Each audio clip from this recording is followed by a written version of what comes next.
Alright, so here I am, nearing the end of Ec&I 834, approaching the finish line of yet another wonderfully engaging class in educational technology with Alakouros. Believe it or not, this is my 5th course in the field, and this is my 5th summary of learning. But here's the thing with this series of EdTech classes. It hasn't been 5 starting points with 5 separate finish lines. In fact, they really have kind of entwined all together into one major learning experience with all kinds of dramatic implications for my professional teaching practice, as well as my own worldview.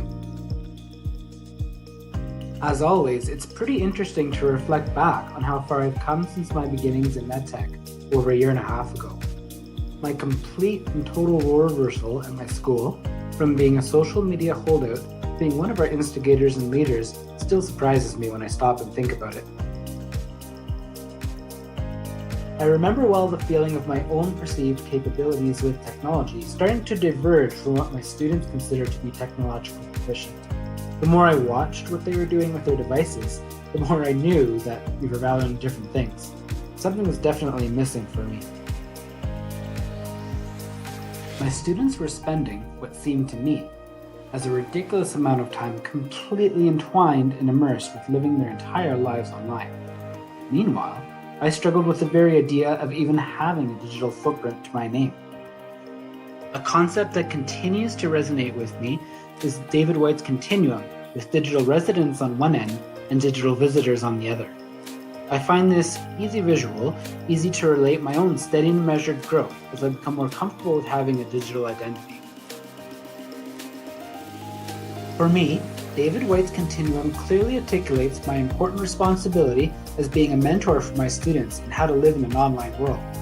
While they may very well be coming to school using devices with an ease that can be intimidating, that doesn't necessarily mean they're using their devices well or even safely. There is no doubt in my mind that my time taking this series of courses in education technology has put me in a dramatically better position to act as that role model and mentor. I've been guided through this spectrum through some formative experiences, beginning with a headfirst dive into full-scale use of Seesaw with my teaching practice, followed by a careful examination of the privacy considerations of using technology in our schools, which honestly helped to explain some of the moves our school board has made to safeguard student privacy. My experiences continued through participation in some fierce debates over contemporary hot-button issues in education technology, along with an immersion into the theoretical foundations of the field. All of these experiences have moved me towards a position that better resembles digital residency. So that brings me to my current experience in Ec&I 834, which once again has proven to be super relevant to my teaching practice, and has provided me with yet another angle from which to work with classroom teachers I support as learning resource teacher. Ec&I 834 has provided me with the opportunity to work with Danny, my former Ec&I debate partner with whom I went down in defeat. We worked collaboratively on the challenge of designing a blended online learning experience for her class of grade 2 and 3 students. We decided to use Google Classroom as our learning platform to host a unit of science and states of matter.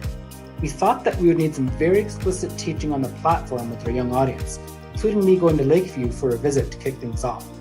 And we also figured there would be challenges. We were right. There certainly were.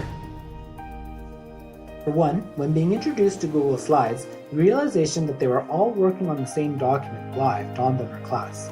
This led to a frenzied rush of kids claiming each other's slides that ended up with all but 2 of the 30 slides being deleted.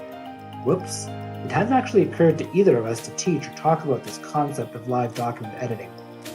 But along with these hiccups came an immediate enthusiasm that was impossible to deny. These kids were completely into using the shiny new online classroom. They wasted no time in starting to log in from home on their own and taking the initiative to engage in posted learning tasks. As my peer Nancy pointed out in replying to a blog post of mine, these kids in grade 2 and 3 were surprisingly receptive and, to be honest, ready for this new form of technology-based learning. I already had experience using Google Classroom with grades 5 to 8. These guys' readiness for the platform has been a real eye-opener for me.